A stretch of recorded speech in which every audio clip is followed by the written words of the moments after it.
all here. I know most of you, but there's a few familiar or unfamiliar faces. But we're glad you're here as well for this Natural Remedies seminar. We've had Lee here. This is twice now, but at other churches at the pastor we've had him, and we're just very thankful that he's here.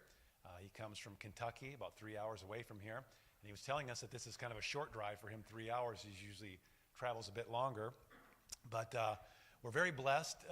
If you've ever heard him lecture before, he just has an amazing command of herbs, and just about any question you ask him, he knows just off the top of his head, which is really a blessing of God. And he was telling us he's been asked to teach at Johns Hopkins. He's also teaches at Andrews University once in a while up in Michigan and just around the world. So we're blessed to have him here this afternoon. The program is going to be run from 2 to 5, and I know Lee's kind of informal guy, so we probably won't stick strictly to this, but we're going to go about 50 minutes. Diabetes first? Cancer first, then what's 2? Diabetes. Okay, so 50-minute lecture on cancers, we'll take a break, and then diabetes, 50-minute lecture, take a break, and then the last one.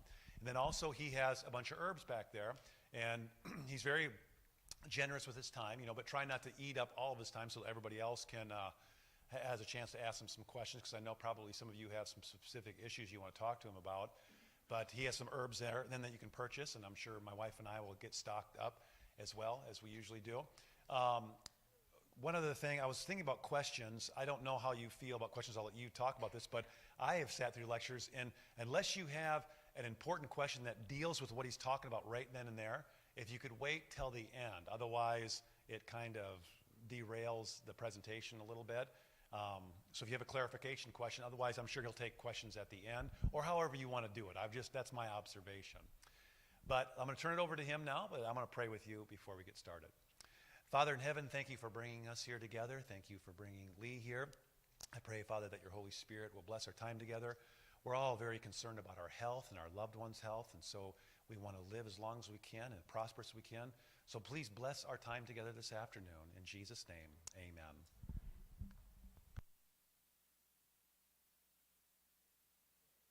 Is that coming? Okay, great.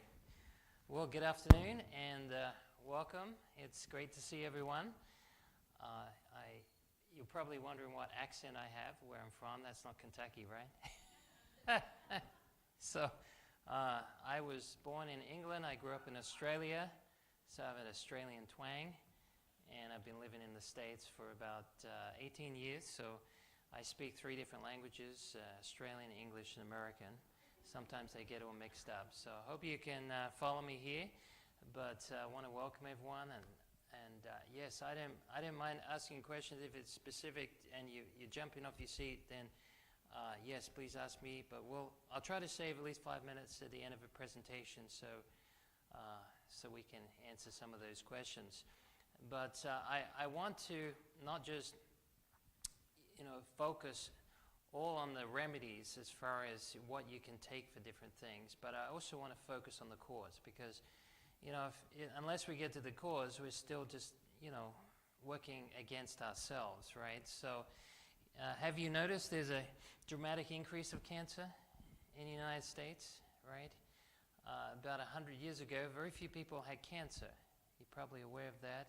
I'm sure your grandparents or great-grandparents didn't die from cancer, or if they did, that was a rare event. But nowadays, it's about 40%. About 40% of individuals in the United States will die from cancer, according to the current statistics. So, I'm going to sort of lay a foundation here with cancer by introducing you to this bamboo tree. Anyone know what bamboo this is? It's called the Chinese bamboo tree. All right. Now, Chinese bamboo tree. We used to live in the Philippines for 3 years, and we had bamboo all around us. And if you ever tried to cut bamboo, you notice it's very, very strong, right? And something else about bamboo is it grows very rapidly. Okay. Now, if you want to get the best results, you cut a foot of the bamboo and you plant it in the soil, and you water and fertilize it. And you do that for the first year, and there's no growth at all. You can't see it grow 1 inch. You do that the second year, doesn't grow at all. By this time, you're pretty disheartened. Third year, do it again, nothing happens. Same with the fourth year. But in the fifth year, in the space of just 6 weeks, it grows up to 90 feet tall. Okay, now, did it take 6 weeks to grow 90 feet tall, or did it take 5 years? It took 5 years. Now, if you had the eye of faith, you would have been seeing it was growing the whole time. It was just growing underground. Okay? So it was sending these tap roots down. It was sending these shoots out sideways so that when it was ready, it could basically stabilize that bamboo shooting up very quickly and not fall over. And the reason I bring this out is because, cancer works behind the scenes, and it takes years to develop. And it's not something you just take a pill for and it disappears. All right, so if cancer takes a few years to develop, in a lot of cases it's 20 years, sometimes it's 30 years, then you've got to be a little bit patient in the recovery process, okay? Just like if you've driven your car 300,000 miles, an oil change won't fix the problem. It won't get you a new car. But if you look after it, you can maintain it for a long period of time. And so what I'm saying is, even with natural remedies, don't think of them as some magic cure that's going to fix everything overnight. It's going to take time, but this is why the drug companies and modern medicine make so much money, because people want a fast, quick fix, right? And we often make mistakes by not letting nature do her work wisely and well and giving it the things that it needs. Now, I'm not saying you have to wait, 10, 20, 30 years before you can see results, but I would say this, that when we exercise patience and we have good understanding how the body works physiologically, and we give the body what it needs, then the body can adjust and can flourish in those environments. And disease is designed to be eradicated by the body's natural processes when you give it everything it needs. Now, anyone seen a tree grow out of a rock? Yeah, you seen that? And you thought, wow, wasn't that amazing? A little seed got in the crack and it got some moisture in there, and a few years went by and it just developed into a tree. Well, it didn't actually work that way. The seed didn't get in a crack, it actually made the crack. Okay? So if you've ever seen, walked down maybe a pavement, a sidewalk, and you saw something like this growing up out of the rock, you may be inclined to think that it just developed in that crack. Well, there is a shoot. The first shoot of a seed is called a radical. Anyone here been called a radical before? It's actually a good name, by the way. Radical in the true sense. There are some bad radicals. We have, some radicals in our body that can cause damage, like some carcinogens. But for the most part, radicals that are actually in seeds, they have a powerful effect upon the soil and upon the health of the plant. And so you can actually put several inches of cement over a plant like this. Well, actually a seed that developed into a plant like this. This is shepherd's purse. Anyone seen shepherd's purse? This was actually a seed. It came from a seed. And it was buried under several inches of asphalt, and it penetrated through the asphalt. And if we didn't have Roundup, it would actually recycle the cement and put it back in the soil. That's from the power of a seed, the power of a radical. All right? So next time someone calls you radical, think of it as a compliment. Because sometimes, we're in the dark too, especially when it comes to health. And a radical doesn't let anything get in the way of its growth, right? It may be in the dark for a time, but it's seeking for the light. And today I hope and pray that we are also seeking for the light as well. And let's look here at cancer. It has surpassed heart disease as the number one cause of death in the United States for people under the age of 85. Now, I may touch on a few things here that may tread on some people's toes, but, I'm not going to stomp on your toes. Okay? But I'll leave it up to you as to how you respond. But let me just share this with you. Cancer loves sugar, refined sugars, to feed off it. All cancer loves sugar. It gives it an acid environment, all right? It gives the blood an acid environment. It also suppresses the immune response. And if you have it looks like an ice cream sundae there, 24 teaspoons of sugar in there, it will actually suppress the body's immune system about 94% for 4 hours. That means the phagocytosis, that's the white blood cells engulfing the bacteria, it can't destroy. And maybe 1 instead of 14 of them. You had a question about that? No. Okay, it's a good question. Does that include sugar from fruit? Now, if you go online, you'll see a whole bunch of experts saying that sugar is sugar is sugar. Doesn't matter where it's from, if it's from honey, it's from fruit, if it's from cane sugar, it's all has the same effect on the body. Now, this needs to be qualified. Chemically, it could be similar or the same, but how it reacts in the body is different. For example, if you take sugar from a piece of fruit, put it in your body, the fruit sugar actually is bound to fiber. All right, it's bound to fiber, and also some can be bound to ethanol, and it basically goes out of the bowels without actually being absorbed. Okay, now sugar does get into our bloodstream from fruit as well, but it doesn't go in a free form of sugar like what we call high fructose corn syrup. You ever seen high fructose corn syrup? So high fructose corn syrup is what we call an unbound fructose, and it's not connected with any other molecule, and it basically sabotages liver function. And this is why we have so many people who have fatty liver disease. In America right now, as I'm standing here, we have 100 to 110 million adults that have a fatty liver, and they don't know it. If you're obese, you have 85% chance you got fatty liver. Same if you're diabetic.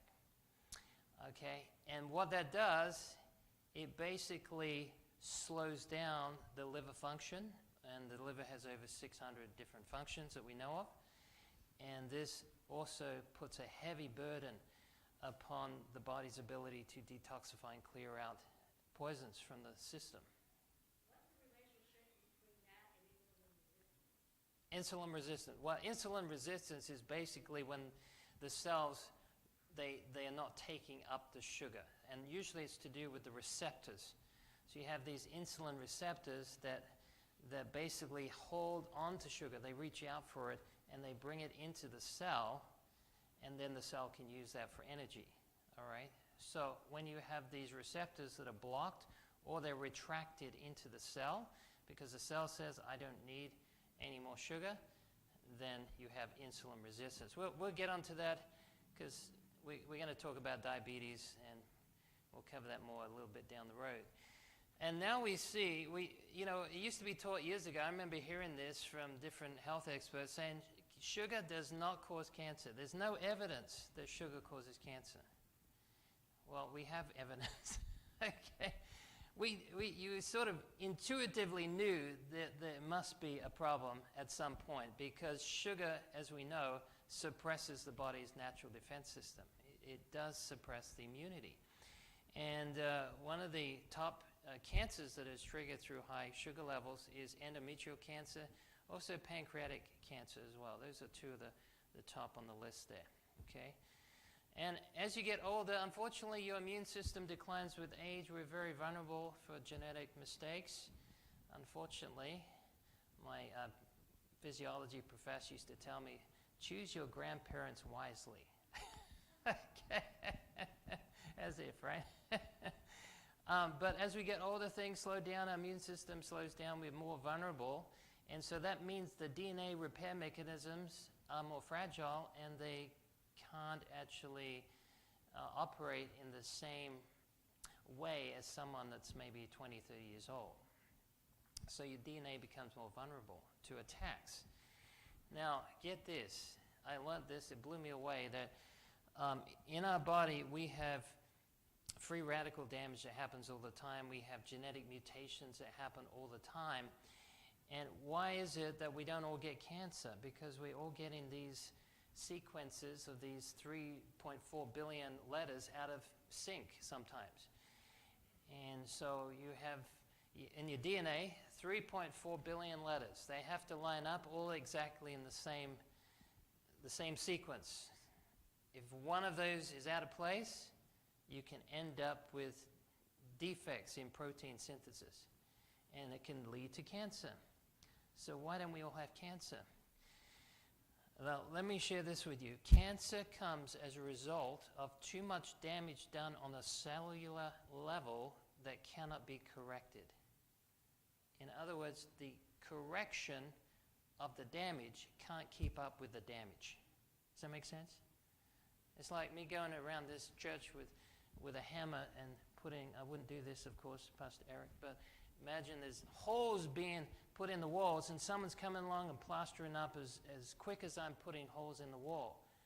All right, so once the repair mechanisms can't keep up with that process, then we get cancer. Fortunately, God has placed in our body an amazing ability to check that. We have these little enzymes called editase. They zip up and down the DNA like an editor looking for typing mistakes in a book. And when they find an error, they signal these scissor enzymes. These scissor enzymes come along and they splice the DNA. It gets put back together, it gets corrected, gets put back together, and you know nothing about it. It goes on all the time, countless times while you're asleep. All right, isn't that amazing? So, where sin abounds, grace does much more abound, right? That's a good thing. All right, but the more attacks we have on the immune system, the more susceptible the body becomes to damage, and the repair mechanisms can't sometimes keep up with that damage. You've noticed more and more animals are getting sick. More and more animals are getting sick. And this isn't just from growth hormones. It's actually from pesticides that are sprayed on the ground. Roundup, things like that end up in the water supply, that go into the grass. You remember a year ago we had a train crash, you remember? There was a spill in Ohio. And there was 2.2 million pounds of dioxin was put into the water supply. Put into the ground and in the atmosphere water supply. And that stuff is so toxic, they've done studies on dioxin showing it can cause cancer at trillionths of a part in the body. And this is released in the environment. And it goes to water supply, it goes onto the irrigation, it goes onto into the grass, the fields, the cattle pick that up. And so we have more susceptibility of environmental factors and toxins in the environment, and also leukemia virus that also gets into milk. If you want to read a good book, if you haven't read this book, it's a little on the older side. I think it was released over 20 years ago now, but it was by Colin Campbell, The China Study. Do you remember that? Anyone read that book? Okay, and if you read that book, he really researched that. That was the biggest epidemiological study that you could find in the world on the effects of cancer being connected with meat eating. I encourage you to read that book. And he found a significant, it wasn't just a correlation, it was a definite causation. And so the more frequency of meat consumption, the higher the risk of certain cancers, especially ovarian cancer, colon cancer, and prostate cancer. And then watch out for barbecued meat. We used to have this in Australia when I was younger. They used to say, throw the snagger on the barbie. You know? And we used to barbecue sausages and meats and everything and didn't realize what we were doing to our body, how we're causing cancer in our body. And there is a definite link, read the China study, between protein consumption from cattle and cancer, especially breast cancer, ovarian cancer, uterine cancers, bowel cancers. Those are particularly high when it comes to these meat products. Another thing is estradiol. Estradiol, they give it in the cattle, and this is a cell promoter. And this is why excess estrogen can be so problematic to cancer, because they use this in growth hormones. Have you seen anyone bought a chicken, big chicken? Or it's coming up to Thanksgiving time in Turkey, right? Do you know how long it takes from an egg to get to a big chicken nowadays? Yes, that's right, 30 days, sometimes 28 days. And there is no way on earth you can get an egg into a fully mature chicken unless you give it artificial stimulants, like growth hormones, like estradiol. And then they put them in these big livestock places with light on them all the time. So that affects their pituitary gland, and they get abnormal growth, and that's what you pay for. And so we're seeing a lot of these chemicals also turn up in people with high amounts of cancer. And so estradiol is a cancer promoter. Now, have you heard of endocrine disruptors? Endocrine disruptors are chemicals that man has made that mimic the natural chemicals in your body, especially things like estrogen. So they mimic your own body's natural hormones, and the more you have in your body, the more it blocks your own hormones from working. And we call these endocrine disruptors. There are about 1,000 known endocrine disruptors in the United States. And they can be in your water, they can be in your food, they can be in things that are microwaved, plastics, also in things that you put on your skin, cosmetics, hair products. They can be in candles, even on the receipts you get from the gas station. There's just so many of these. Now, we can't escape completely, right? But we can minimize our exposure, and that's something I'd encourage you to look into. The higher the dietary fat, the higher the risk of breast cancers. And also, as I mentioned before, chemicals, environmental toxins play a big part in cancer too. I've met a few people that have been doused in Agent Orange. Agent Orange is one of those very strong chemicals they used to use in the Vietnam War to spray on their enemies, and very cancer-causing. Things like DDT, these pesticides that they would spray. In fact, if you look at people that live right next door to those that have these crop dusters that spray these chemicals, they have high incidence of certain cancers. Things like lymphoma, Hodgkin's lymphoma. So these chemicals, they put a tremendous stress on the immune system, and they increase your risk of cancer development. All right, and then we have what's called biomagnification. So let's say you eat a fish, right? And that fish has eaten other little fishes, and those little fishes, the real small ones, they've eaten some plankton. And in the plankton, there is some aluminum, or there's some fluoride, or there's some mercury. And that gets amplified And so there may be 1 part per trillion mercury in the water, but it becomes 1 part per million in the fish. And that's called biomagnification. And we find that in insecticides as well, that they use to spray on foods. Caffeine. Do you know that caffeine can put microscopic holes in your DNA? Yeah. Can also elevate your risk of bladder cancer, can also affect your digestion, interferes with hydrochloric acid because the caffeic acid in there. It also can affect the GABA, which is gamma-aminobutyric acid, which is a neurotransmitter that helps you to stop when you're being tempted. Do you know you have a chemical to stop you from being tempted? Gamma-aminobutyric acid. This is why people who are drunk, they have no self-control, because their GABA is knocked out. Alcohol would destroy GABA. Okay, drugs, heavy drugs will destroy GABA. Do you know what else destroys GABA? Caffeine and refined sugars knock out GABA. Yes, and this can become problematic. Now, I'm not saying you'll get cancer if you take a cup of coffee, but I will say that you put an extra burden on your immune system and your repair mechanisms. Do you know 2 meals a day lowers your risk, especially of colon cancer? All right, so if you want to actually offset the risk of colon cancer, if you've got colon cancer running in your family, have 2 meals a day. Most Americans have 2 meals a day anyway. They skip breakfast, they have a lunch, and then they have a huge supper. Just have your supper for the next morning. All right, just eat your supper the next day. Yeah, and you'll be fine. Yeah, anyone seen food labels and seen all these components there?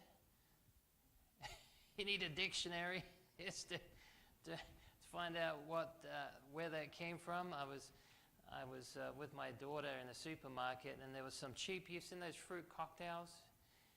And it had this red color in there. It said natural color. I thought, let me just check that out, where that comes from. I checked on my phone. It had a number. It just said natural coloring. So I thought, well, let me just check this out. So I checked it out on my phone. Guess where it came from? Ant's blood. It's natural coloring, right? Ant's blood. Would you believe it? All right. Yes. How much would we eat if we knew where it came from? You know? Pancreatic cancer. Okay, now, I'm not saying don't have salt. Salt is good in the right amount from the right place. If you want the best salt, get salt from either Himalayan, you know, the pink Himalayan salt, or rock salt. Those are 2 of the best places to get it. I wouldn't recommend from the ocean. Yeah, it's because of what's in the ocean. But pancreatic cancer is increased for common table salt. This is sodium chloride that you find in every restaurant. Okay, melatonin. Anyone here use melatonin? Melatonin is something that helps you sleep, right? Yeah, now if you buy it, it's either from a sheep's gland, a pineal gland, or it's synthetic, made in the lab. And melatonin, here's the thing about melatonin, and this goes with every hormone. You ready for this? Any hormone you put in your body, even if it's identical to that which your body makes, once you start taking it, you become the conductor of the symphony. And your body will stop producing it. Now, it won't completely shut it down altogether, but over time, the more and more you take, like melatonin, the more melatonin you take, the less your body makes. Because when it goes in the bloodstream, it's 100 times more than what your body needs. And so the little pineal gland that makes the melatonin, it gets a message from the pituitary gland, hey, we got plenty of melatonin here, stop production. And so the longer you take it, the more you're going to need it. All right?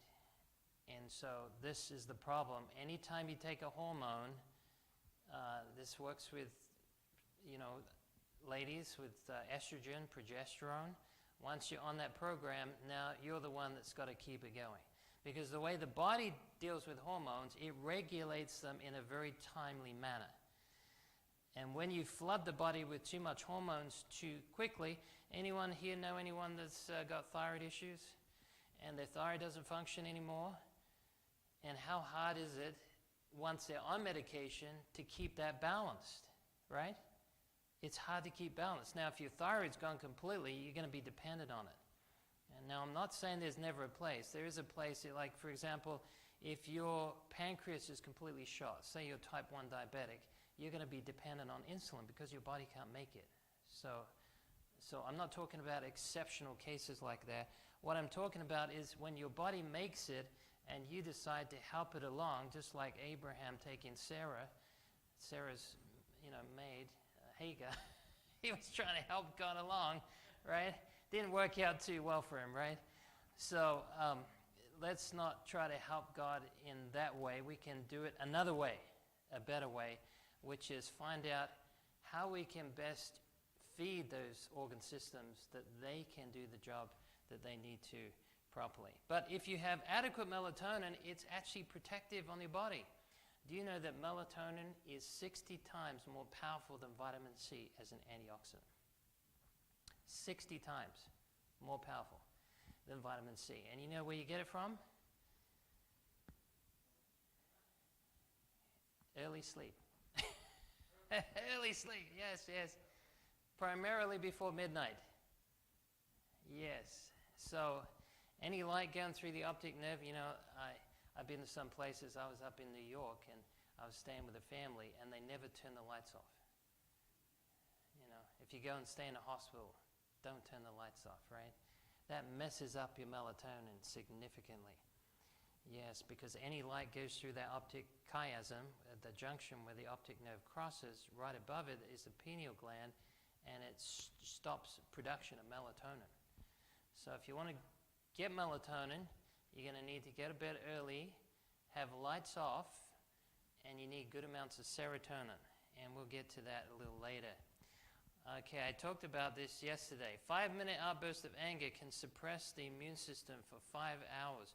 Cancer develops more commonly and grows faster in people with suppressed anger. And I mentioned also yesterday, 1 minute of laughter, it actually increases the immune system for 24 hours. Okay, DNA out of control. So these are some of the things that will affect the DNA. Radioactive elements, X-rays, gamma rays, microwaves, electromagnetic fields. Here brings me to another point. See these here? Do you know that children are having significantly high amounts of brain cancer connected with phone radiation? And the reason children are having more problems is because as a child you have a thinner cranium, and the cranium protects you against radiation. So we have thick heads as adults. Okay? So when you give a child a phone and they put it up to their head, they have no protection. And it travels all the way to the other side of the brain. It can heat up their brain, but even with subthermal levels, it can still cause cancer of the brain. Now again, I'm not saying it will happen straight away. It's the more you exposure to them, the more problems that you have. But yeah, put it on. If you're going to use your phone, and we all need phones, right? We have to talk to each other. Just use it on speaker. That's the best way. Or get a blue tube, not a Bluetooth. Blue tube. It goes through it conducts through a tube instead of electromagnetic radiation going all the way to your earpiece. All right, so watch out for EMF. Oh, I'm jumping ahead of myself here, but astrocytomas, we have astrocytes in the brain that sort of hold things together, and we're having a lot of cancers from these cells mutating. In fact, when I was living in Georgia, I knew a guy, he used the phone so much, he had a cancer the shape of his phone on his ear. And he couldn't walk properly, he couldn't balance properly, and yeah, he ended up not being able to work. But so be careful about too much radiation, because this will cause oxidative stress, and it will suppress the body's natural immunity. So what is the answer? We've given a lot of negative press, haven't we? Okay, the only hope of better things is in the education of the people in right principles. This is from a beautiful book called Ministry of Healing. I encourage everyone to get that. Let physicians teach the people that restorative power is not in drugs but in nature. Disease, get this, is an effort of nature to free the system from conditions that result from a violation of the laws of health. In case of sickness, the cause should be ascertained, unhealthful conditions should be changed, wrong habits corrected, then nature is to be assisted in an effort to expel impurities and reestablish right conditions in the system. Now this is key. This is really key in helping. So let's have a look at some of these natural laws, right? Sunlight. Do you know that 10% of your genes require vitamin D? If you have low vitamin D levels, you're more susceptible for mutation of cells, and you have a significantly increased risk of developing cancer, and that cancer could be anywhere in the body. And also sleep. Getting between 7 to 8 hours of sleep each night reduces the risk of dying from cancer and other diseases.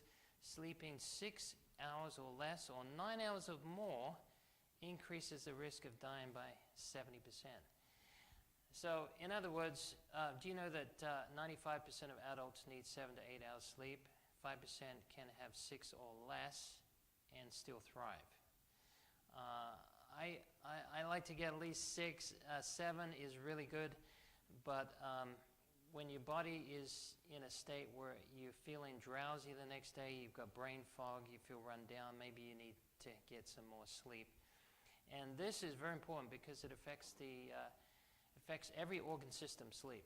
Because when you're asleep, that's when your body's repairing. And if you've got cancer and you're not getting enough sleep, you're really shooting yourself in the foot here, because sleep above all times of the day is when your body goes to repair. And it can clean up cell damage, it can help detoxify. The brain is actually more active when you're asleep than when you're awake. And your liver is in the business of restoring and repairing and detoxifying, so it's very, very important. This is an interesting study. Seventh-day Adventists have high levels of immune-stimulating antioxidants, and vegetarian Seventh-day Adventists, because not everyone is, have even higher levels of immune-stimulating antioxidants. Did you know that the cells have a 7-day cycle? Yeah, they have a 7-day cycle. Has anyone heard of the p53 gene? p53 is involved in what we call apoptosis, which means programmed cell death. So cells have to die. If they don't die, they can become cancerous. All right? So the cells have to notify the cell that's ready to die that it's time to die. And they send those little growth signals to it to say, it's time to die. And the cell can say, I want to be like the Most High. I want to live forever. I don't want to die. And so you have what's called a p53 gene that's involved in that process of cell death. Now, if the p53 gene is suppressed, that means that cancer cells don't get to, they don't get their apoptosis, they don't get to die. And they've found that having a day off every week, that it actually protects the p53 gene. So you're less susceptible for cancer. In fact, if you work 7 days a week, you have a much higher risk of getting cancer. All right, so the body is designed for it. Even the heart cells have to have rest between beats. So every cell of our body needs rest. And it needs exercise, right? You can't, you can't just lie around all day with cancer. You have to keep moving. Now, how the body heals, any condition is always the same. You want the magic formula here? Okay, here's the magic formula. You ready for it? Okay. Perfect health depends on perfect circulation. The way the body heals is always the same, is through the blood. If you want to restore any part of the body, just increase blood flow. Simple as that. Every cell of the body needs to be within, except there's one exception to this in the eye, the lens of the eye. It needs to be within 1 millimeter of blood supply or it will die. Okay? So if you sabotage, this is why, and we're going to get to diabetes and heart disease soon, if you sabotage blood flow, if you constrict it, if you mess up the nature of the blood, you get toxins in the blood, you get waste in the blood, you cause all these other diseases to happen. Cancer is one of those, right? So you just have to use common sense approach. Get moving, right? Exercise. Remember, Jesus often healed someone. He said, get up and walk. All right? Walking is the best exercise. You don't have to do anything overly vigorous. Don't have to run into marathons, get into marathons, or you don't have to join a gym and do 2 hours a day. Little and often is the key word for activity. But walking is significantly better than any other activity.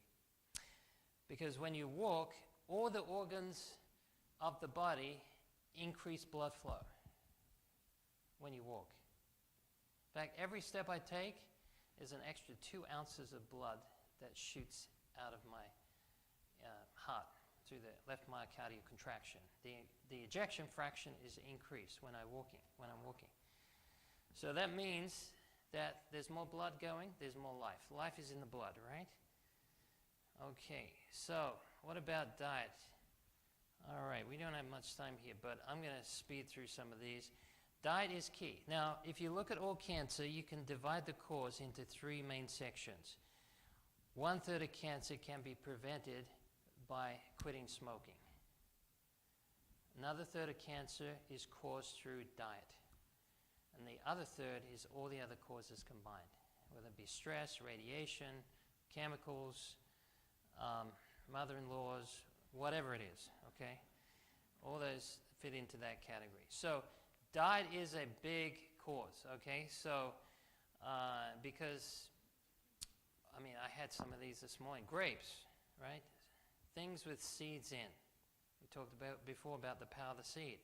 Antioxidants. See, cancer doesn't do well with antioxidants because it destroys free radicals that cause cancer. All right, so antioxidants are the antidote to free radicals. And you can get a lot of these from your natural fruits, right? And yes, you don't have to juice them. You don't have to have two gallons of fruit juice a day. Just, in fact, the fiber with the fruit helps bind to toxins. That's what it does. The fiber is not just a broom. It binds to toxins and takes out the bowel. It also helps regulate blood sugar levels properly. It also helps the microbiome, and it also slows down the transit time of sugar into the body and increase peristalsis motion, which is very, very good for the bowels. Citrus fruits are very protective. They neutralize carcinogens that cause stomach, breast cancer, also bowel cancer. The pectin, or the soluble fiber, prevents metastasis of prostate cancer. Seen a lot of prostate cancer recently. I hope to get into that in a little bit, how we can help with that. But vegetables, you know, if you have, just think about this, and I'm talking vegetables, you know, I remember as a chef from England, he came over to America to educate the young people how to cook properly. And you know what? A lot of these schools he went to, the children didn't know what broccoli was, what carrots was, what even a potato was, or a tomato was. I mean, it's crazy stuff. And they knew ketchup, they knew pizzas, they knew French fries, but they didn't know what a tomato was. All right, but if you can put half of your food together every day as fruits and vegetables, you can significantly reduce your cancer. In fact, it's almost, I wouldn't say impossible, but it's very, very unlikely that you'll end up with cancer if you do that, because of the phytochemistry in there. Like cabbage. Cabbage is very good. If you've got stomach ulcers, take some cabbage juice. Helps it, it's amazing for the stomach. And also broccoli. Broccoli has sulforaphane, which protects you against cancer as well. There's a lot of phytochemicals in these cruciferous vegetables like cauliflower, also that inhibit tumor growth. Garlic. Garlic is amazing for the immune system. Garlic is powerful antimicrobial. It's antibacterial, it's antifungal, it's antiviral, it's also antisocial. So take it with friends and you'll be just fine. If you want to practice social distancing, get some garlic. Okay. But it detoxifies and it protects you against stomach, colon, prostate, bladder cancer. Also, we'll get into this a little bit later. It's very good for heart disease and diabetes. Peppers, another good way. I'm not talking black peppers. I'm talking, you know, like cayenne peppers, right? We're talking capsicums, things like that are excellent to protect you. They have high amounts of vitamin A and C, and they also accelerate blood flow. Now, years ago, found out, you know, that soybeans, there was this big controversy. Do soybeans cause cancer or not, especially breast cancer because of the estrogen? And so there's all this speculation that if you have breast cancer, you should not take estrogen from soybeans. And, you know, it did a full circle, and they found that it actually protects you against cancer because the isoflavones in there, these phytoestrogens, they actually lock into the receptors and they protect you against these other estrogens that cause cancer. So this is one of the best things I could recommend for people that have breast cancer. Now, the doctor may not know this and he may say, stay away from this, but this is excellent stuff. Now, you need to stay away from soybeans if they're GMO. Genetically modified soybeans can cause cancer. They can cause stomach, pancreatic cancer, bowel cancer, liver cancer. They can cause infertility. They basically mess up your DNA. That's what they do. They cause your stomach to make natural pesticides. Can you believe it? You want Roundup in your stomach? Okay, take GMO soybeans. So this is one of the reasons why there's so many gastric problems. GMO foods. And then also soy isolates. These are from meat analogs usually, where they have 90% protein. You know, be careful having too much soybeans. When I was in Japan one time, I had a couple of my students, they took me out to a soy restaurant. Everything was soy. You had a block of soy, and then you had soy soup, and then you had soy ice cream. And it was the first time in my life I heard my kidneys yelling at me. Okay, so be aware about that. Olive oil reduces the risk of breast cancer by up to 33%. So these are excellent foods. Now let's look at a few herbs that could really protect you against cancer, okay? Now this is for estrogen cancers, like breast cancers, uterine cancers. Red clover is an amazing herb to take. It has isoflavones. It's one of the highest in isoflavones that protect you against cancer.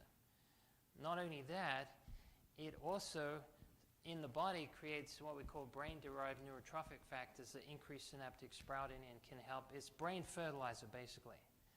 All right? And also, it keeps the blood thin. It's a natural blood thinner. Does anyone here like to take rat poison? Anyone here on any rat poison? You've heard of warfarin, right? That's rat poison. Okay. It hemolyzes the red blood cells. So, if you don't want to use rat poison, you can use red clover. You can use ginkgo biloba. You can use turmeric root. In fact, all cancer has one thing in common. Do you know what it is? It's pro-inflammatory. Inflammation is the school to graduate cancer. Inflammation is the school to graduate cancer. So all cancer is promoted by inflammation. Because what do you have when you have inflammation? You have cell death.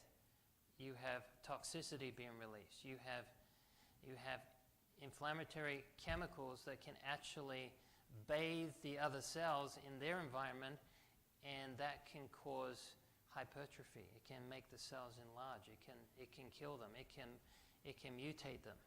So inflammation is the school where cancer graduates from. So it's a no-brainer. Take turmeric root. This goes with any cancer.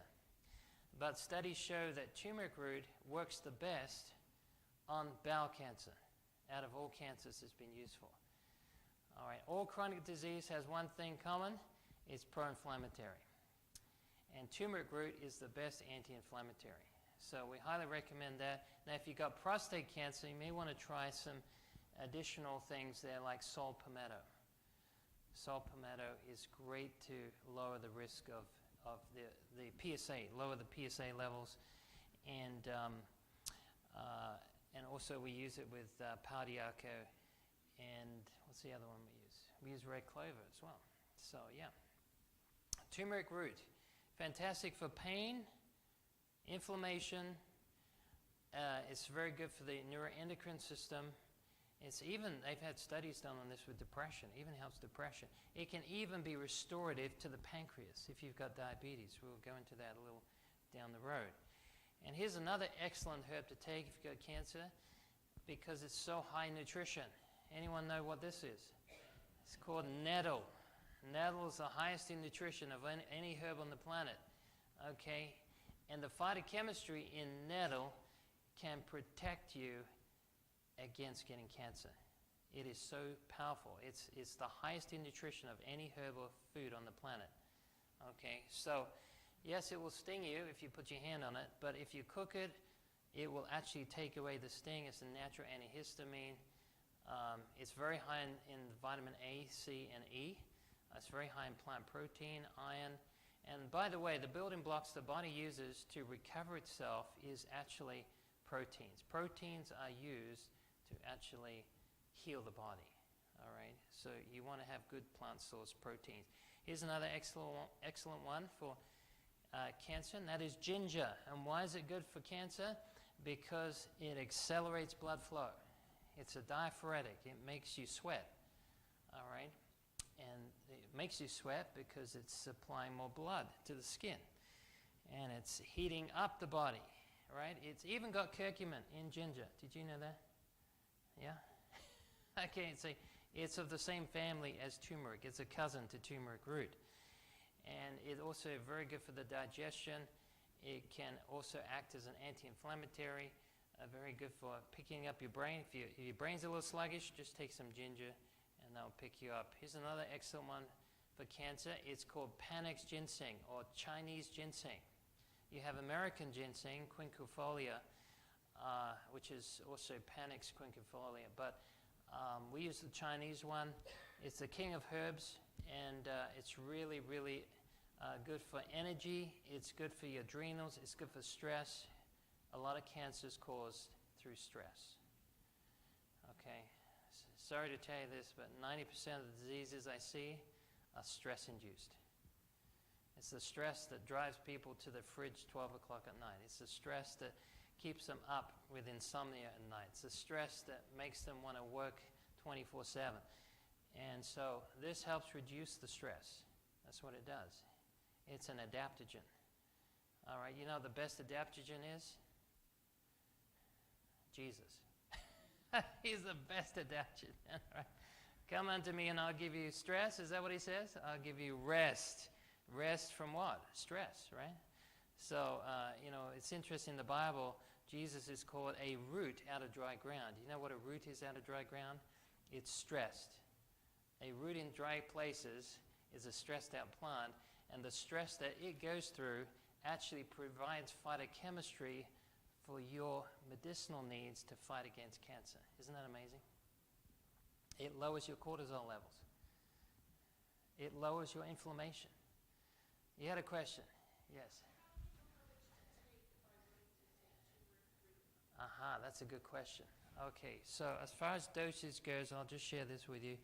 There's no one in the United States that can prescribe a herb. Did you know that? There's no botanist, chemist, doctor, pharmacist, FDA regulator. No one could prescribe a herb. So the way we get around that is we say, if it were me, I would take this. All right? So if you hear me say that, that's what I'm doing. Educate. So, okay, if it were me, if it's prophylactic or mild, I take 1 ml as an extract. If it's moderate, 2 ml. If it's severe, 3 ml. That's just a guide, but there are variables. Okay, when it comes to ginseng, some people who have arrhythmia shouldn't be taking ginseng. Okay, some people who are on some caffeine, you should never take ginseng with caffeine. Okay, you should never take ginseng at night. If you've got a pacemaker, you shouldn't be taking ginseng. Okay, so there are some contraindications, but for energy, if you want to take it in the morning, it works like a charm. I remember I was traveling overseas. I had a buddy pass. I had a friend on the airlines. He gave me a buddy pass. I was traveling to the Philippines, and when I returned from the trip, I got knocked off of planes, and I had to stay in the airport overnight, and had to miss this connecting flight and go on that flight. And it took me 4 days to get home. When I got home, I was completely exhausted, and a little voice in my head said, "You need to take some ginseng." So I took some ginseng, and within 20 minutes, I felt just back to normal, just completely fine again. It was a real pickup. So if you're low in energy, ginseng is the way to go. It's amazing, totally amazing. All right, we got time for a couple of questions, and we'll have a break. Yes, Tammy? No, does not have caffeine. No, doesn't have any caffeine in it, although it does have similar effects to caffeine in giving you energy. But it does that because of the glucocorticoids. It doesn't whip your adrenal glands like caffeine does, and it doesn't affect your adenosine receptors that make you not tired at night. All right, but don't take it at night because it's a stimulant and it will keep you awake. Yes, ma'am. Yes, I'm getting to cayenne. This is round 2. Round 2 is cayenne. No, well, we're talking about diabetes and heart disease, but I promise I'll get to cayenne. Yes.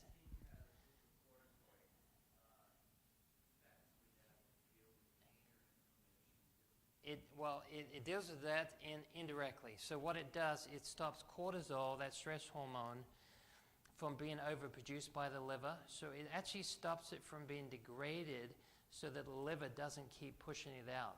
So that's how it works with the inflammation side of things.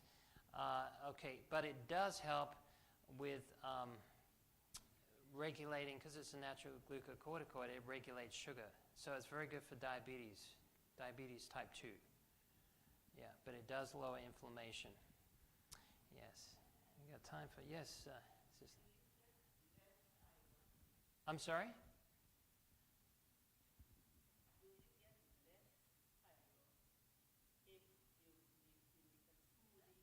If you make a smoothie, do you get less fiber? Now, there are some machines that actually blend up the fiber with the smoothie, but most, nearly all, the juicing machines take out the fiber.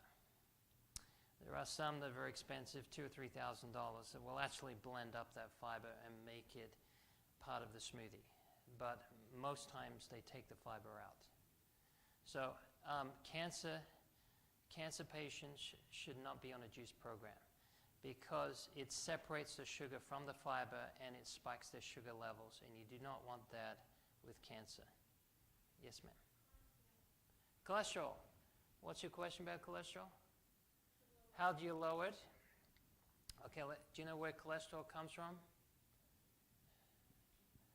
Okay, anything with a face, a mother, or a liver has cholesterol. Okay? Okay, now there are some people that don't eat animal products that have high cholesterol.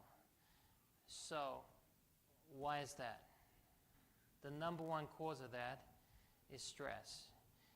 And here's how it works. The liver, when it's under stress, it produces more stress hormones.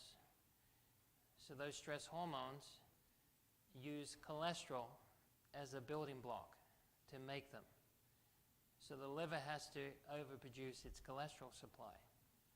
All right, and this in turn affects the lady's hormones, because the first building block of stress hormones is the same as your sex hormones. So it goes from cholesterol, pregnenolone, progesterone, or it can go over here into cortisol. And when it goes to cortisol, then it disrupts your natural sex hormones. And it shifts them. And that means that you can end up having low progesterone levels, you can have estrogen dominance, right? And you have high cholesterol. The good thing about when your liver makes cholesterol, it's not oxidative cholesterol. Okay, so it's white cholesterol.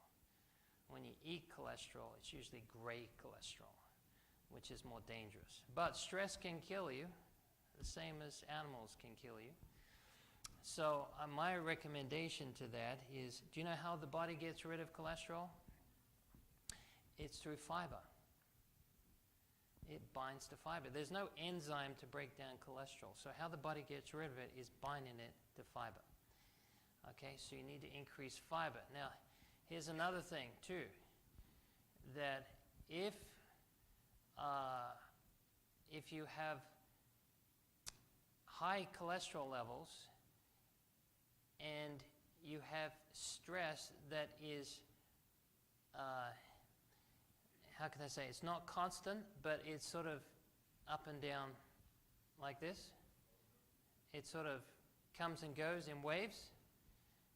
It can still cause the cholesterol to have high levels in the bloodstream. Okay, so what you want to do is to help with that, okay, you go for long walks. You can do some deep breathing. You can do some praying.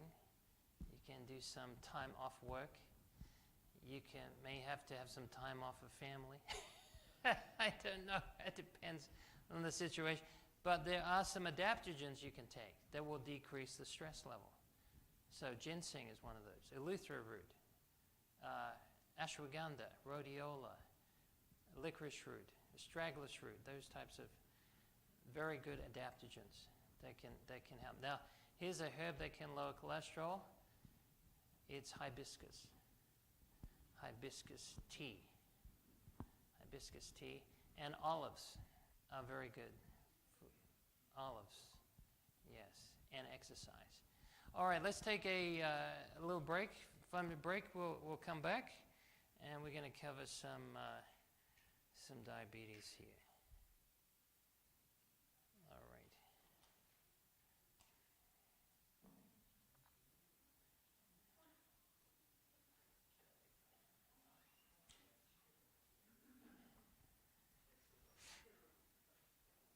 I've been watching Barbara O'Neill on TikTok. Okay. Yeah, excuse me. Have much faith in her? I mean,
Testing. All right. We're going to start again, round 2. Well, you know, I thought I'd blend these next 2 topics together because they really are better being blended together. Because here's the thing, with diabetes, it's very similar to heart disease, and I'll tell you how I see it similar. In diabetes, it's a microvascular problem, okay? You all know what microvascular is, right? It's the small blood vessels. With heart disease, it's the macrovascular issue. It's big blood vessels, the arteries, right? Those become the problems, okay? So both of them stem from the same causes pretty much. In fact, if you get diabetes, you're going to have 80% chance of hypertension and die from heart disease. So I'm going to sort of blend the 2 together a little bit because if you can help one, you'll help the other, all right? So we'll start here with diabetes, but it's really taken off diabetes. It's especially it took off. You can see a big difference between year 2000, year 2005, and there. In fact, I wish I had 1970s statistics because 1970s there was very little diabetes, and that was the time that we ended up with what we call high fructose corn syrup that was being processed from dent corn. So the corn that was cheap, that was easy to process, and it was a filler in so many products, that was being released in the early 1970s. And that's when we start seeing things really accelerate. And of course, over time, it was in more and more products, and we ended up, I'm not saying that's the only cause of that, but it definitely contributes to the overall statistical analysis. But we have a lot of problems with diabetes and heart disease, as I mentioned before, stroke. They kill 80% of diabetics, 80%. So if you have diabetes, you're going to probably have more likely, 73% chance, having high blood pressure. Now, some diabetics are thin, slim, like me. Do you know what's the cause of that? Stress. Okay. 20% of diabetics have stress-induced diabetes. Yeah, stress-induced diabetes. Yes, because when you're stressed, what does your body make? Cortisol. What does cortisol produce? Sugar. That's right. You get sugar. So you're in a constant state of fight and flight. When you've got fight or flight, you're in an emergency mode. Your body needs sugar, right? You know, if I just pulled out of my bag a big cobra, you'd have a fight or flight response. Okay? But then, if you get used to the snake, you'll have what we call adaptive stress. Adaptive stress is just like you get used to it. I was flying into Los Angeles, and we were just descending, and I could see the smog. But when I landed, I can't see the smog anymore. And that's the same with adaptive stress. When you're in it long enough, you don't see it, okay, because it surrounds you. It's part of your life. And then we have the third stage of stress, which is what we call the exhaustive stage of stress. It's when you can't get out of bed, you can't function, your brain shuts down, you're in a state where you basically got no energy. You can't function in a normal process. So that's your adaptive stage of stress. So most people I talk to are either in the adaptive stage of stress or they're in the exhaustive stage of stress. All right, so be careful about who you associate with. They're causing you stress. Okay, some stress we can't get away from, right? It's just like some people can't get away from. But we can change the way we view things, right? We can change our perspective. So the stress has a lot to do with the interpretation that we put on the stressor. Case in point, I was walking through the woods over in Georgia, and I saw a snake shoot off. And do you know, after that, everything else looked like snakes. All those twigs looked like snakes. You get the point, right? Yes. But imagine if you saw something slippery and slimy and you're getting ready to run and then you realize it's just a garden hose. All of a sudden, your heart rate goes back to normal, your breathing goes back to normal, everything goes back to normal, right? Because you don't interpret it as a threat to you. Anything that touches your core at the heart of where you put your affections the most, anything that touches that creates the most stress. You know, when I'm yes, amen to that, sister. Yes, I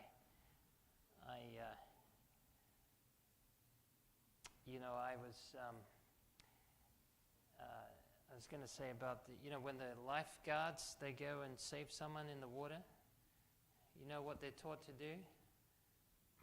Knock them out. You know why they teach them to knock them out? So they don't drown themselves, right? So get this. This is what I learned. The stress is often initiated through our attempts to control our circumstances, right? And the truth is, we were never in control to begin with. And so the more you try to manage your stress, the more stress you get. Does that make sense? So we don't need stress management. We need Jesus, that's right. A stress manager. That's who we need. God says, come unto me, I'll give you rest. So blindness increases through diabetes. You know why? Because there's no ability in the eye to regulate sugar. That's why the kidneys also get affected, because they can't control sugar and they can't control blood pressure. You know, it's hard. They have these little nephrons, these little functional units of the kidney get destroyed through elevation of blood pressure and blood sugar, which is two dangers of diabetes and heart disease. And you can operate, you can function on 1/4 of one kidney. Isn't that amazing? You can function off 1/4 of one kidney. But when that goes past that point, that's when you're on dialysis. All right, so take care of your kidneys. Your kidneys will take care of you. But diabetes is a leading cause of kidney issues. Nervous system, nerve damage. 30-50% diabetics have nerve damage, pain or numbness in hands or feet, carpal tunnel syndrome, and slow digestion of food. Okay, so when you cross your legs, what's going to happen to your nerve? It goes dead, right? Okay, so why does it go dead? Because blood flow to the nerve is decreased. So in order for the nerves to operate and be sensitive, they need blood flow. So the number one cause of neuropathy is lack of circulation. So in diabetes, you have a circulatory issue going on, okay? So that could be caused through, say the blood's too thick, too viscous, too much sugar in there, refined foods, too much plaque damage, and lack of blood flow. It can also be related to the heart, may not be pumping sufficiently as well. Amputations. Do you know they've studied ancient mummies were dug up by pathologists, and they found that they had diabetes. Many of these mummies. You know how they knew that they had diabetes? Amputations, yes. They had heart disease. They had cancer. They had arthritis. And what did God say? I'll put none of these diseases upon you which I brought upon the Egyptians, for I am the Lord that healeth thee. And we see that in America now we have the same diseases. Do you know there is a type 3 diabetes? Have you heard of type 3? It's like Alzheimer's. Yes, okay. I'm not saying it is Alzheimer's, but it produces similar effects to Alzheimer's. All right, but it's to do with the regulation of sugar in the brain. And diabetes changes the way you think. Do you know that? Because it's changing the sugar balance that your brain is using. And anytime you affect sugar, you affect oxygen, or you affect blood flow, you're going to affect the way you think. And you got more chance to be depressed. Here's why. Because it sabotages blood flow to the prefrontal cortex. With people with severe depression, they found there's up to 60% deficiency of blood flow to the frontal lobe. All right, so if you want to overcome depression, one of the best things you can do is walking. Walking. It will take that blood flow. It will dramatically improve. And I'll go into a few herbs that can help with memory as well. Ginkgo biloba. Don't forget this. Write it down. Okay. Ginkgo biloba. I was teaching up at Andrews just a week ago. I do classes for them, for their students, and they had a ginkgo tree right outside their theology department, and they had another one right outside the psychology department, and none were the wiser. God had a sense of humor. Put them right where they needed to be. All right, but ginkgo will accelerate blood flow to the brain. That's what it does. So it's very good for depression and very good for memory. In fact, it's the #1 herb for memory in the world is ginkgo, especially in Europe like Germany. Yes, and then we have infections. We have also life expectancy is decreased 12 to 14 years with diabetes. Okay, and then diabetics they triple their risk of ending up in a nursing home in middle age. So, as I mentioned before, I put none of these diseases upon you which I brought upon the Egyptians. Now, it doesn't say what those diseases are in Exodus, but if you go to Deuteronomy chapter 28, it lists the diseases of the Egyptians. And guess what they all have in common? They're Western diseases. They're inflammatory lifestyle diseases. You just have to convert them to the modern, medical verbiage, but they are very common disorders we have today. So, diabetes, too much sugar in the blood and urine. You know how doctors used to test for your urine if you had diabetes? They would put their finger in it and taste it, and if it was sweet. So that's why there wasn't so many doctors back then. Okay, all right, I understand. Okay, well, sometimes I used to say urinate near an ant's nest, and if the ants came out and started taking the swig of the urine, then you had diabetes. So, nut consumption. Do you know, this is powerful. If you took a handful of nuts a day, all right, we're not talking about, some salted bag of peanuts. Okay, those are really legumes. But, almonds and pecans and walnuts, things like that, you can dramatically decrease your risk of diabetes. Look at that. 71% decrease in five servings a week. Just taking nuts. Isn't that amazing? I think that's just absolutely incredible. So how are people going to how are we going to tell people we've found the weapons of mass destruction? All right. Now, listen, if you're living under the golden arches every day, you may not get much benefit from taking herbal remedies, okay? Because they're going to be fighting what you're bringing in that's going to destroy those areas. So processed foods are a big no-no when it comes to diabetes. Do you know they're making houses that have no kitchens in them because people eat out so much? Yeah. No kitchens. Imagine that. Okay, so I hope you enjoy cooking, or one of you does, because processed foods are one of the biggest causes. In fact, I'm just trying to think of the island now. There was an island that was in the Pacific Ocean, Marshall Islands. You know Marshall Islands? And they didn't have any diabetes. Okay? And what happened is the United States government, they got this great idea to set off a bomb nearby, atomic bomb. And even though it didn't wipe out the island, it creates havoc, right?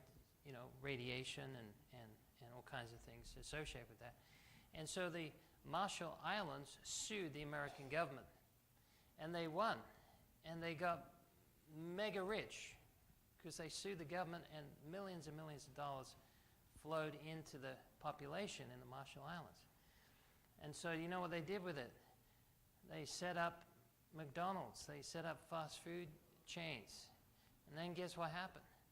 Diabetes started to come in, right? Same Western diseases came in. So this is very much connected. You know, imagine this. You get a French fry, and you put it in your cupboard, and 10 years later, you check what it's like, and you find it looks the same. Is that normal? Can you can you get a potato, put it in your oven, and do that? Would that happen 10 years later? See, in order to get decay, you have to have a life. Does that make sense? You have to have a life to have decay. So if something's not decaying, it's because there's no life in it. Does that make sense? All right. So some of these foods are not actually technically foods. They don't even meet the definition of food. Because a food must have nutritional value. Okay? Some foods have zero nutritional value. All right, so anyway, liquid candy, 1 sugar sweetened soft drink per day can increase your risk of diabetes by 83%. 83%. One sweetened, soda a day. When I grew up, I hardly used to drink water. I used to drink soda, a lot of soda. And I'm surprised I'm still here, actually. And the sodas got progressively worse over time. Most of the soda you get in the store is what we call phosphoric acid. And it basically depletes your bones of calcium. It suppresses your immune system. Very high in sugar, by the way. One glass of, let's say, Coca-Cola is about 11 teaspoons of sugar. Okay? So, caffeine, we looked at caffeine earlier. It increases diabetic blood sugars by 28%. That's per cup. Alcohol increases obesity and destroys the pancreas, so it makes less insulin. Narcotics increase insulin resistance. Smoking increases risk of diabetes by 60%. What about obesity? Every pound of extra weight you have increases your risk of diabetes by 2%. Okay, every pound. So if you're diabetic and you lose 1 pound of fat, then you're decreasing your risk 2%. every pound you're losing. All right, so this is good to know, because this means that we can do something about it. And this is why diabetes is so heavily correlated to obesity. All right, do you know they're making coffins now that are for morbidly obese people, like 800 pounds? Yeah. I've seen some kids, like 300 pounds, 10-year-olds. There was a lady, you can read this in the Guinness Book of Records. She was 1,200 pounds. She ate all day. And she actually decided to make a change on her diet. And she cut out a lot of her food. Do you know she lost 1,000 pounds? She was 1,200 pounds. She got back to 200 pounds. Can you imagine that? I mean, the skin must have weighed close to 200 pounds. It's incredible. But that just goes to show how things can work for you when you start making some positive changes. So it's never too it's never too late to change, right? All right, we may not be able to undo everything, but we can make a positive impact wherever we are. So stress and diabetes. Psychosocial stress unbalances the body's hormones, promoting central obesity, diabetes, and cardiovascular disease. Stress is a big player in diabetes. And even if it's not stress-induced diabetes, it does make someone more susceptible to make poor lifestyle choices. And it does also affect your sleep. 40% of Americans have insomnia. 40%. So they did a study on 6 hours less on night, and it doubled the risk of diabetes. Okay, guess what happened when they tested it for 9 hours sleep or more a night? It tripled the risk of diabetes. Isn't that amazing? Actually, as a proverb says, don't be given to sleep lest thou come to poverty. You read that? It's the same physiologically as well. All right, so let's have a look.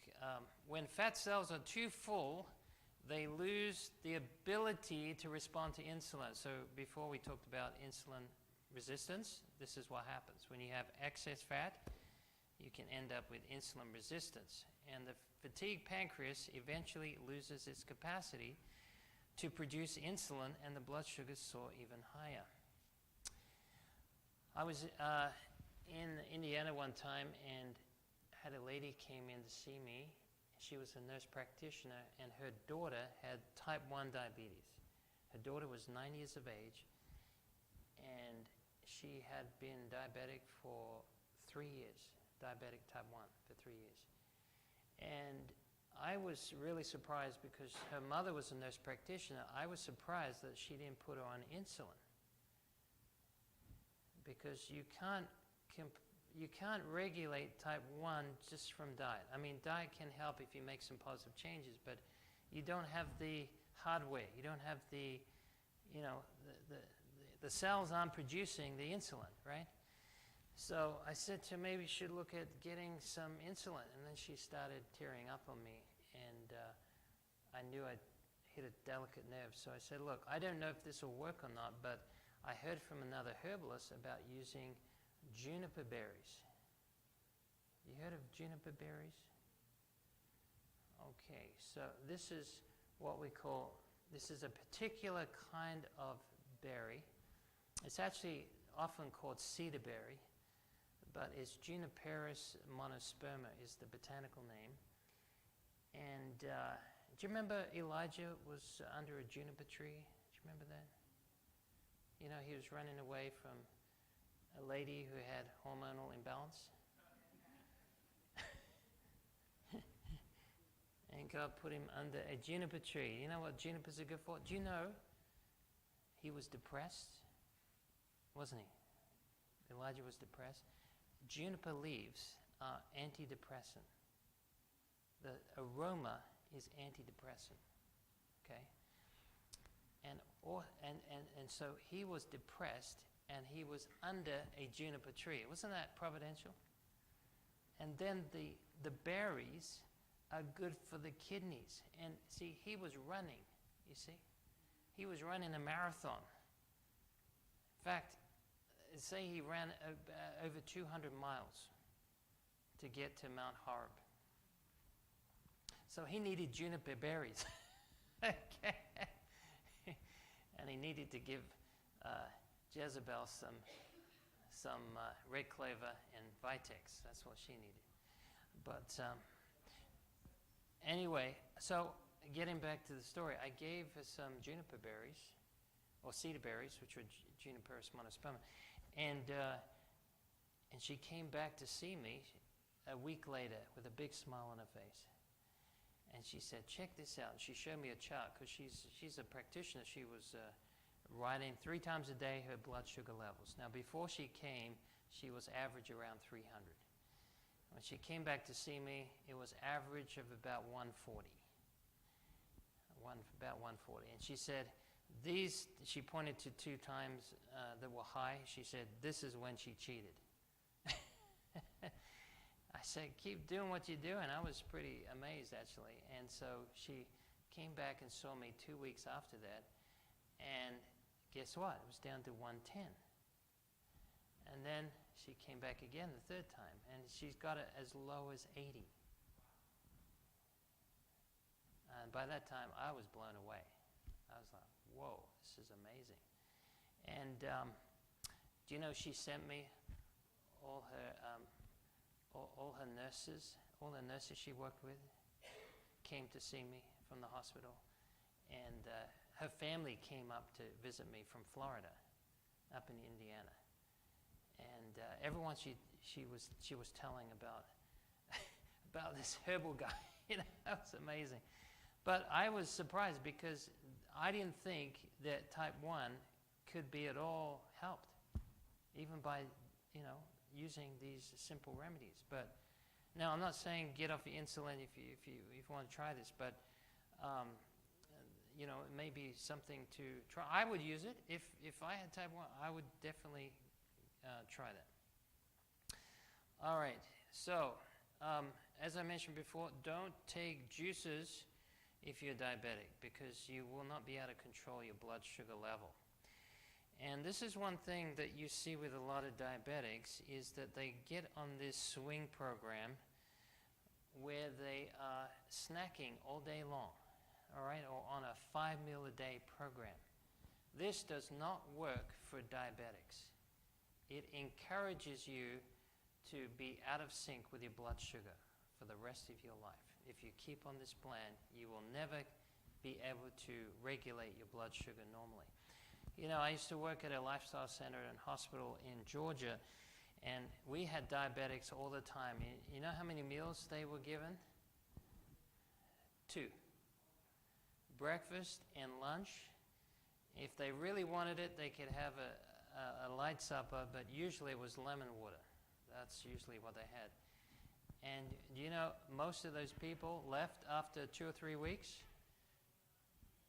did not have any more sugar problems.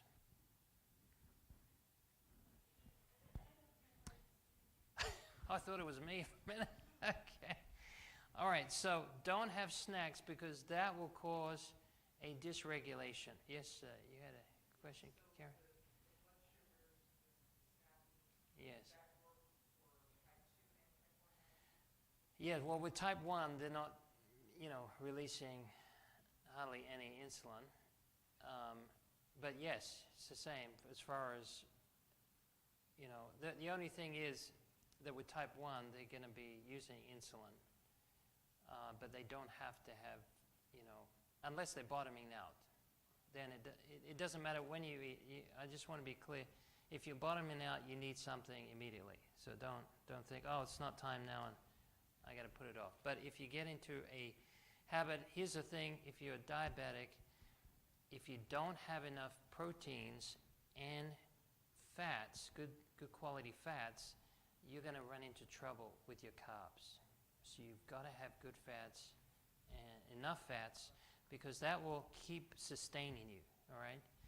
So we're talking complex carbohydrates, good quality fats, and proteins, all right? So if you have snacking, it just keeps your blood sugar swinging all the time. So sugar clogs the system. Glucose is the preferred fuel of the cell, but too much glucose in the blood, it clogs blood vessels and coats the blood cells.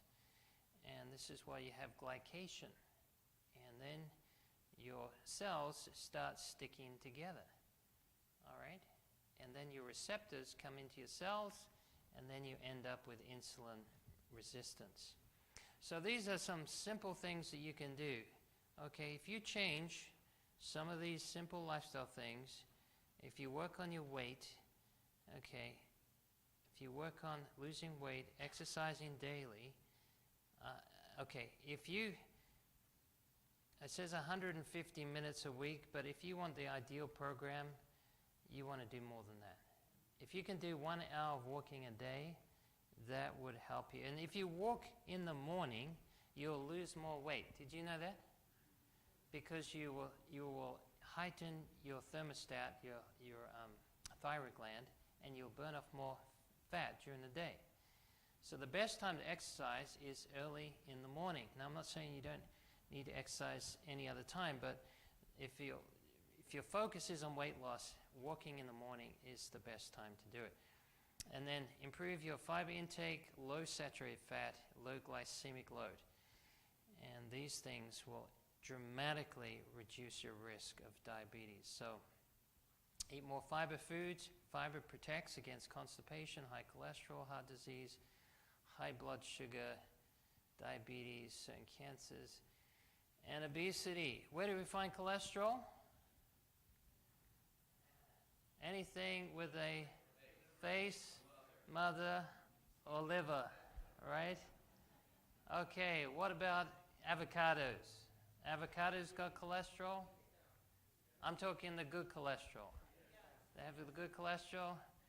Where does cholesterol come from? Anything with a face, mother, or liver. Does an avocado have a face? Does it have a liver? Does it have a mother? It has no cholesterol. I was just tricking you. Sorry about that.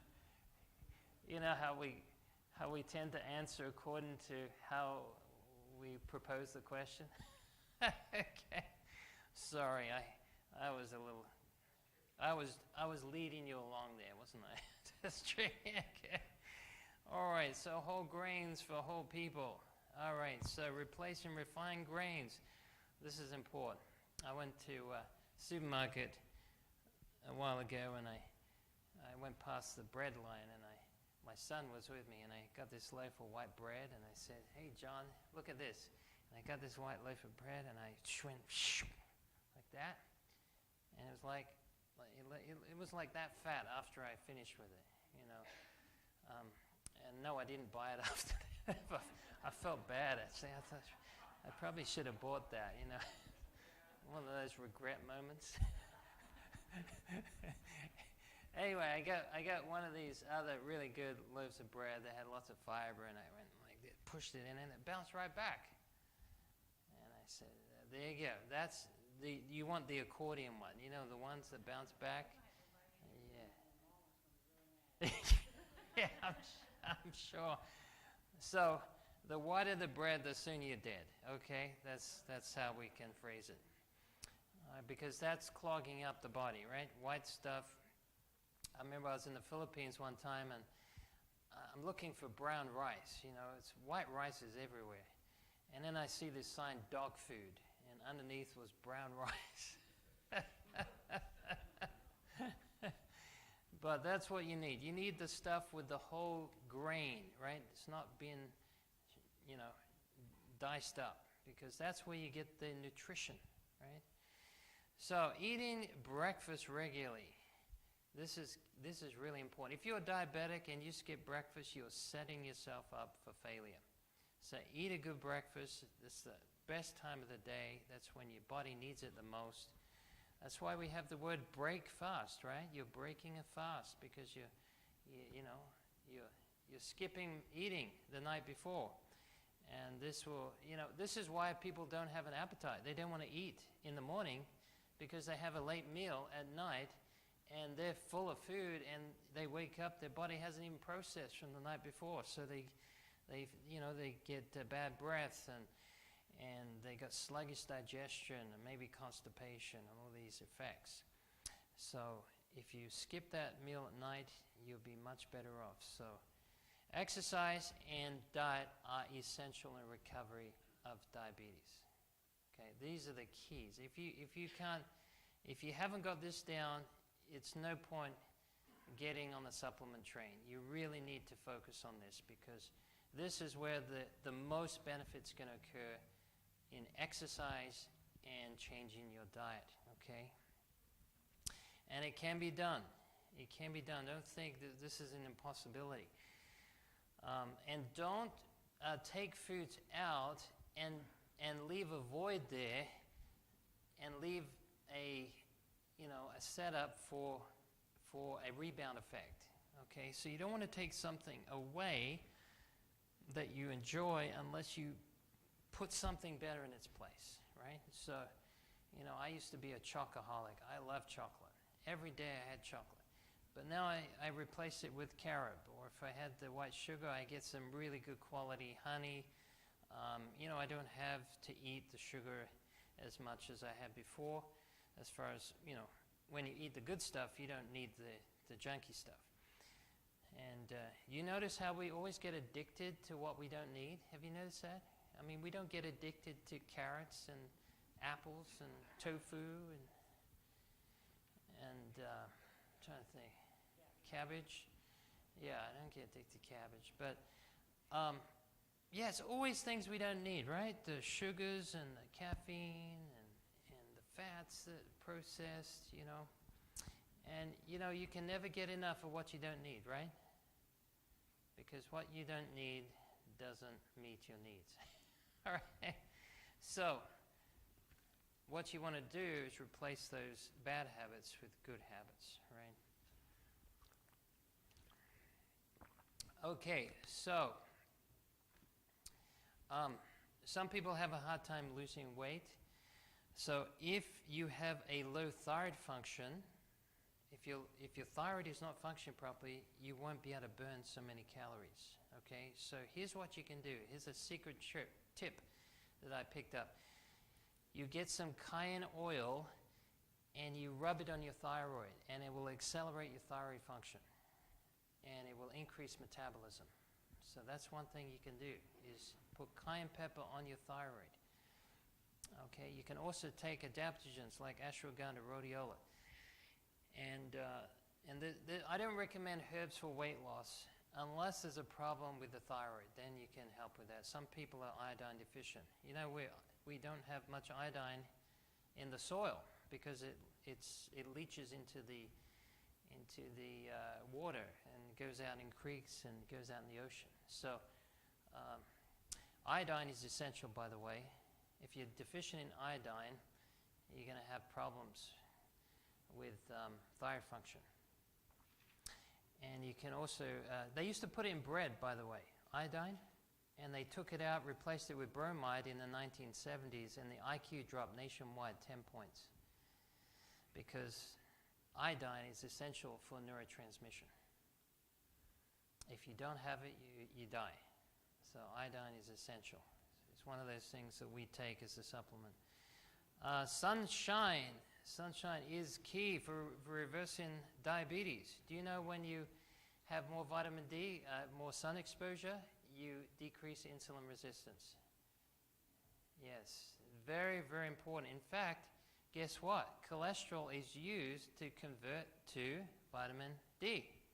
So we have hydrocholesterol under our skin. The sun hits that, converts it to cholecalciferol, hydrocholecalciferol, and then it converts to what we call 125 hydroxycholecalciferol.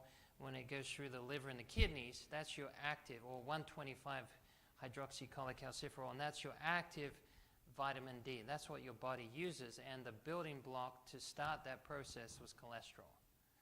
So if you want to lower your cholesterol, you can get some more sun exposure. Very, very important. Okay, so D2 is usually synthetic. It's in a supplement form that usually is synthesized, and it doesn't have as much absorption as D3. D3 has several times more absorptive ability, and usually it's from sheep's wool, which is lanolin. Now you can get it from vegan source. You can get it from lichen, or you can get it from mushrooms. So those are alternatives if you want to use the vegan form. And water helps blood sugar. What is the best blood thinner? It's water. And what do you have with diabetes? You have sticky blood. So use some water, thin the blood. So this is the best blood thinner there is, water. And you don't need to spend several $1,000s on alkaline water and all this type of thing. Just make sure it's pure and wet, and you'll be good to go. All right, so let's have a look. Have we got any questions, by the way, on diabetes, what I've covered so far? Yes, ma'am. You can put it on your skin, yes. It absorbs, yes. Yes, the best place to absorb anything on the skin is your wrist, because it's thinner. Yes, you can. How do you know if you're low? Well, if you don't get any blood tests and you don't take anything from any sea source or kelp, things like that, and you're not on any supplementation, you're just eating from the stores, then there's a good chance you're going to be low in iodine. So what I recommend is potassium iodine. That's the one we take, potassium iodine, and you don't need very much. Sometimes they recommend a lot more than your body needs, like 10 drops a day, whereas, you know, you could, unless you're really, really deficient, you could get away with a maintenance dose of 1 drop per day is what I would use. All right, so let me give you, actually, I'm going to go in to, this is what we'll do. We'll take another short little break, but before that, I'll just tell you what we're going to do. We're going to go into some herbal remedies in the next section for both hypertension and diabetes, okay? So we're going to delve into that, and then I also want to leave enough time for some Q&A, all right? So why don't we just have a 5-minute break, and then we'll go on for about another 30, 40 minutes, and then I'll leave about 15 minutes for